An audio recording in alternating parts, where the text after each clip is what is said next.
If you work in tech or a high growth startup, there's a good chance that a big chunk of your compensation isn't your paycheck, it's your equity. And for many professionals, that's where real wealth is built or lost. The challenge is that equity comp is filled with acronyms after acronyms: RSUs, ISOs, NSOs, AMT, 409A, and each one can completely change your tax outcome. So in this video, we're going to walk through everything you need to know, clearly and calmly, from how equity comp actually works to how a wealth manager like me thinks about taxes, timing, and diversification. This is a topic I help clients navigate at VDB Wealth, and today I'm going to share exactly how I approach it. Let's get started. When companies talk about total compensation, they usually mean three parts: base salary, bonus or commission, and equity, either stock or options, meant to align your incentives with the company's success. It's a way to say, we're in this together. If we win, you win. There's more than one way to give equity, though. The most common types are RSUs, stock options, either ISOs or NSOs, and employee stock purchase plans. Each one comes with its own timing, tax rules, and risk profile. So let's start with the most common, RSUs. Restricted stock units, or RSUs, are the simplest form of equity and the go-to choice for most public companies like Microsoft, Amazon, Salesforce, and Meta. They're straightforward. You don't buy anything. You don't choose when to exercise. Your company just grants you shares over time, as long as you stay employed. That over time is called vesting. A common schedule is 4 years, with a 1-year cliff. So 25% vests after 1 year, and the rest either comes monthly or quarterly. When your RSUs vest, they become yours, and the value of those shares count as ordinary income. So if 1,000 shares vest at $50, that's $50,000 of income added to your W-2. Most companies sell some shares to cover taxes, typically at a 22% federal tax rate. Here's the problem. If your actual tax bracket is 32%, 35, or 37, that 22% won't be enough. So when you file next spring, you might owe several $1,000s in under withholding. That's why we plan ahead for each vest, setting aside cash or selling a small portion to stay tax neutral. After vesting, you fully own the shares. If the stock goes up, future gains are treated as capital gains. Short term if held less than a year, long term if held longer. But RSUs are taxed at vesting, not at sale. If your RSUs vest at $100 and the stock falls to $60 by year end, you're still taxed on $100 per share. That's phantom income risk, paying tax on value that disappears. So ask yourself, do I want to hold more of the same company that already pays me? For many people, the smart move is to sell vested shares gradually and diversify. When I build plans for clients, we follow 3 steps. Understand the vesting schedule and blackout periods, model taxes for each vesting event, and then create a systematic sale plan that balances diversification and tax efficiency. That structure turns what feels random into a predictable wealth building process. ISOs, also known as incentive stock options, are common at private tech companies and startups, especially before an IPO. They're popular because they can lead to lower long-term tax rates if managed carefully. So here's the flow. You're granted ISOs and you don't pay any taxes yet. You exercise them, which means you buy the shares at the strike price. You later sell those shares, hopefully for a gain. To get the best tax treatment, which is long-term capital gains, you must hold at least 1 year after exercise and 2 years after the grant date. If you meet both criteria, your profit, the sale price minus your strike price, is taxed as long-term capital gains, not ordinary income. That's usually 15 to 20% instead of 35 to 40%. Let's make it real. Say Sarah joins a startup and is granted 10,000 options with a $1 strike. 3 years later, the fair market value is $10. If she exercises now, she pays $10,000 to buy her shares. On paper, she owns $100,000 worth of stock. That $9 per share difference is called the bargain element. It's not taxed for regular income right now, but it does count for the alternative minimum tax, also known as AMT. So here is where these incentive stock option holders get caught. When you exercise ISOs, the IRS adds that bargain element, so the gap between your strike and fair market value, to your AMT income. If that pushes you over the AMT threshold, you might owe 26 to 28% tax, even though you haven't sold a single share.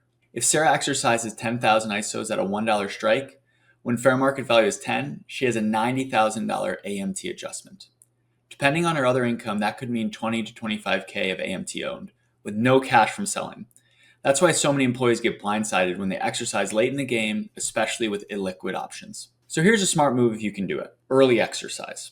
Some companies let you buy your options before they vest. If you do that when fair market value and strike are basically the same, say both $1, there's no meaningful spread. You then file an 83B election within 30 days. That says, tax me now when this is worth almost nothing, not later when it's worth a lot. The company takes off, all future growth is capital gains. Let's do an example. Sarah early exercises her 10,000 shares at $1 when the value is also $1. There's no tax now. 5 years later, the company IPOs at $50 per share, so her $49 per share gain is long-term capital gains. If she hadn't early exercised, she might have faced hundreds of thousands in AMT. Of course, if the company fails, she's out of her exercise cost, maybe a few $1,000s. There's still risk in that strategy, but it prevents a long-term tax. Now let's imagine the opposite. You wait until right before the IPO to exercise. Your strike is $2 and fair market value is $50. On 20,000 shares, that's $960,000 of AMT income. You could owe over $200,000 in tax on shares you can't even sell yet. That's the worst case. Big tax bill, no liquidity. With incentive stock options, early planning is everything. If you do pay AMT, it isn't always lost. You may earn an AMT credit you can use to offset future taxes when your regular tax exceeds AMT. In practice, if you owe $30,000 of AMT this year, you might recover some of it over the next few years once you start selling shares. NSOs, non-qualified stock options, are simpler but less favorable tax-wise. When you exercise NSOs, the spread between strike and the market value is taxed as ordinary income and shows up on your W-2. Any later appreciation is capital gains when you sell. There's no AMT, but taxes are due immediately at exercise.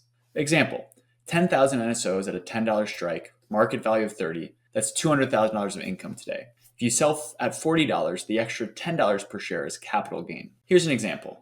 10,000 NSOs with a $10 strike price, market value of $30.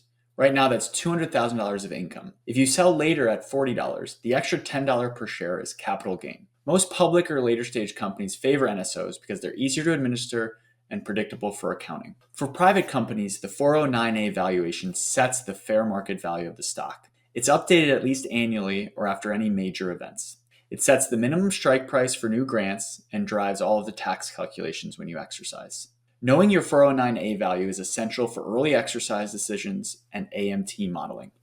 One last thing for early stage employees, QSBS, which stands for Qualified Small Business Stock. If you hold eligible shares for 5 years in a qualified C Corp, you may exclude up to $15 million or 10 times your basis, whichever is greater, of capital gains from the federal taxes. That's enormous, and it can apply to many startups if structured right. You typically need to exercise your options and hold the shares before the company reaches a certain scale. This is extremely powerful, but it's harder to qualify, so you need to plan early and talk to a professional. Employee stock purchase plans are usually the simplest way to gain ownership, and one of the few free lunches in finance. You buy shares via payroll deductions, often at up to a 15% discount, sometimes even with a look-back period that uses the lower of the start or end price of the purchase window. That's an immediate gain. Hold those shares for 2 years from grant and 1 year from purchase, and that discount can qualify for long-term capital gains treatment. Just remember, it's easy to accumulate too much company stock this way. Use employee stock purchase plans intentionally, not automatically. Even when you understand the mechanics, the bigger question is always strategy. How do you manage risk when your salary, bonus, and investments are all tied to the same company? That's double exposure risk, when both your job and your net worth depend on one stock. We built diversification plans around 3 steps. Map liquidity. Know when your shares vest, lockups end, and windows open. Model taxes. ISOs, RSUs, they all have very different impacts. Sometimes spreading exercises or sales across tax years smooths AMT or capital gains. Systematically de-risk. Sell a set percentage of vested shares quarterly and reinvest in a diversified portfolio across US and international stocks, bonds, real estates, cash, or other investment opportunities. An example, an Amazon engineer might sell 25% of each RSU vest to fund a down payment, build a portfolio, or max out retirement accounts, instead of letting 80% of their wealth ride on Amazon. These are the details that separate paper wealth from real wealth, a real plan with real diversification.